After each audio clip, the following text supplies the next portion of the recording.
Welcome, fear fanatics, to this, the Horror Story Corner, where tonight we have a dreadfully devilish dirge involving a spectral body part.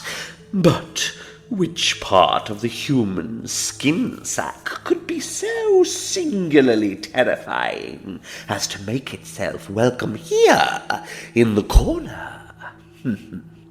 Well, it is that most horrific, most petrifying, most utterly diabolical of all features, and one which may drag our protagonist to the very depths of the Horror Story Corner.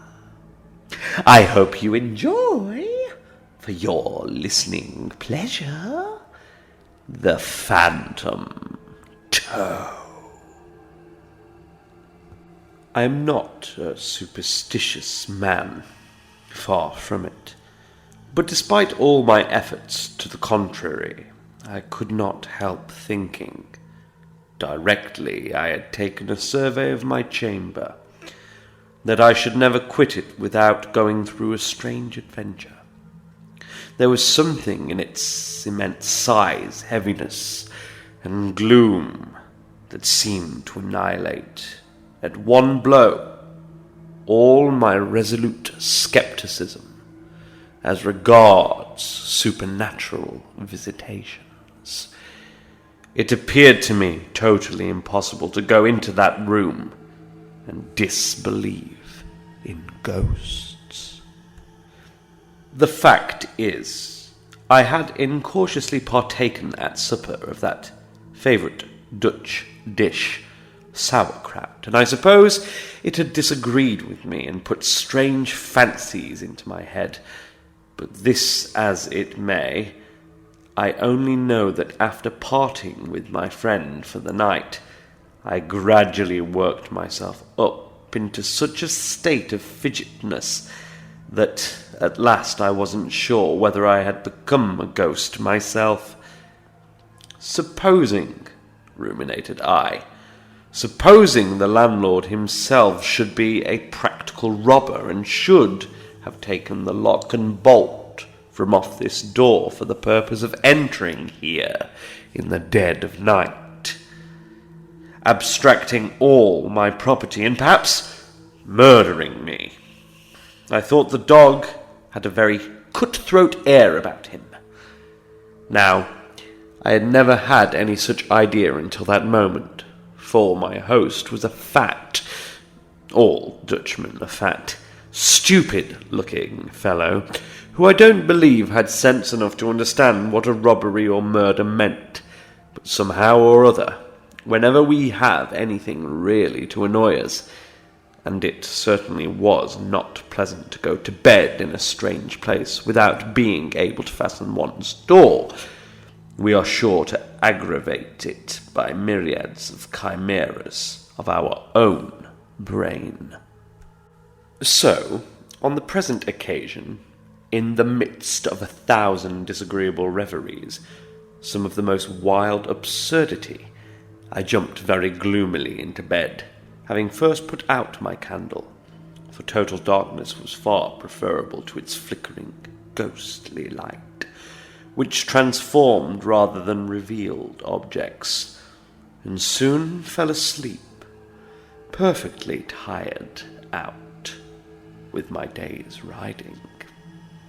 How long I lay asleep I do not know, but I suddenly awoke from a disagreeable dream of cutthroats, ghosts, and long winding passages in an haunted inn. An indescribable feeling, such as I never before experienced, hung upon me. It seemed as if every nerve in my body had 100 spirits tickling it, and this was accompanied by so great a heat that, inwardly cursing mine host's sauerkraut and wondering how the Dutchman could endure such poison, I was forced to sit up in bed to cool myself. The whole room was profoundly dark, excepting at one place, where the moonlight, falling through a crevice in the shutters, threw a straight line of about an inch or so thick upon the floor, clear, sharp, and intensely brilliant against the darkness. I leave you to conceive my horror when, upon looking at this said line of light, I saw there a naked human toe. Nothing more. For the first instant, I thought the vision must be some effect of moonlight. Then that I was only half awake and could not see distinctly. So I rubbed my eyes 2 or 3 times and looked again.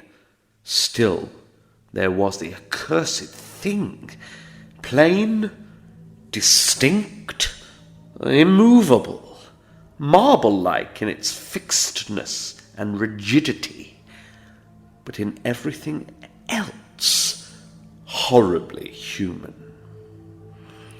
I am not an easily frightened man. No one who has travelled so much and seen so much and been exposed to so many dangers as I can be. But there was something so mysterious and unusual in the appearance of this single toe that for a short time I could not think what to be at. So I did nothing but stare at it in a state of utter bewilderment.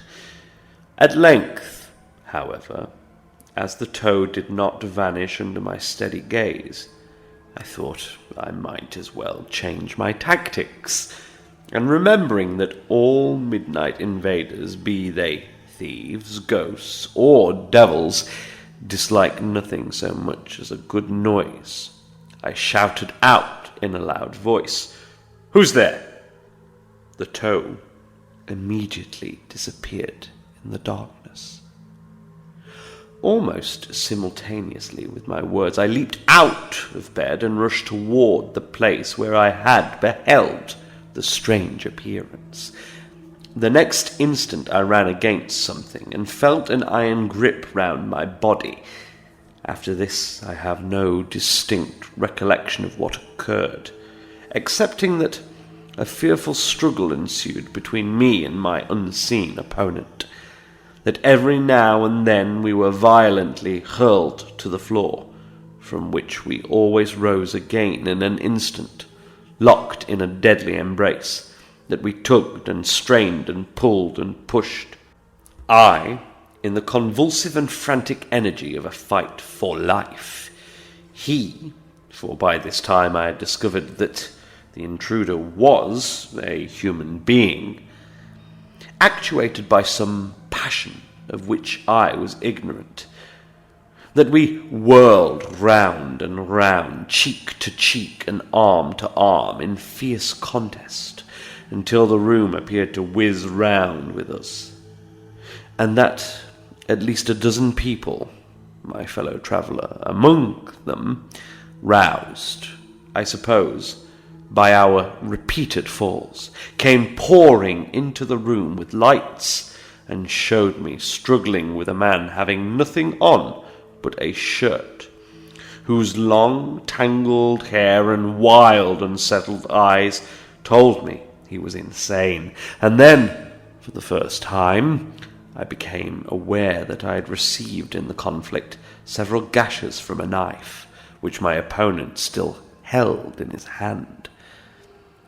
To conclude my story in a few words, for I dare say all of you by this time are getting very tired, it turned out that my midnight visitor was a madman who was being conveyed to a lunatic asylum at The Hague, and that he and his keeper had been obliged to stop at Delft on their way.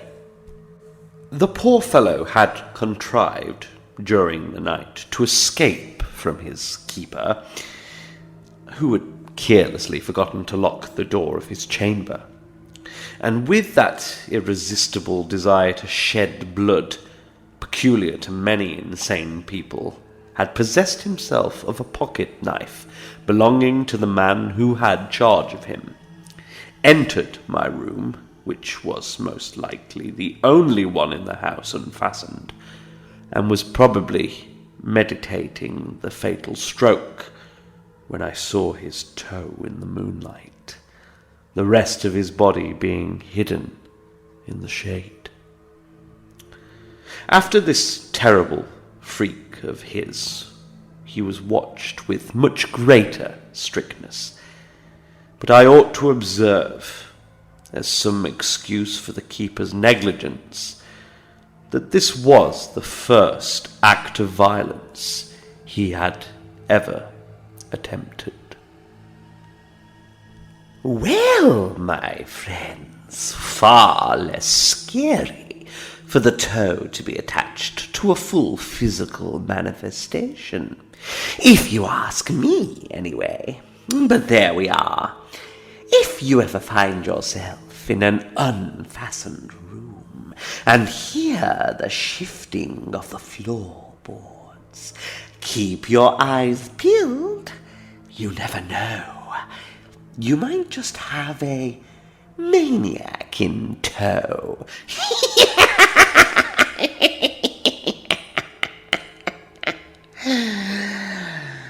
Until next time, dear listener, and as ever, sleep well.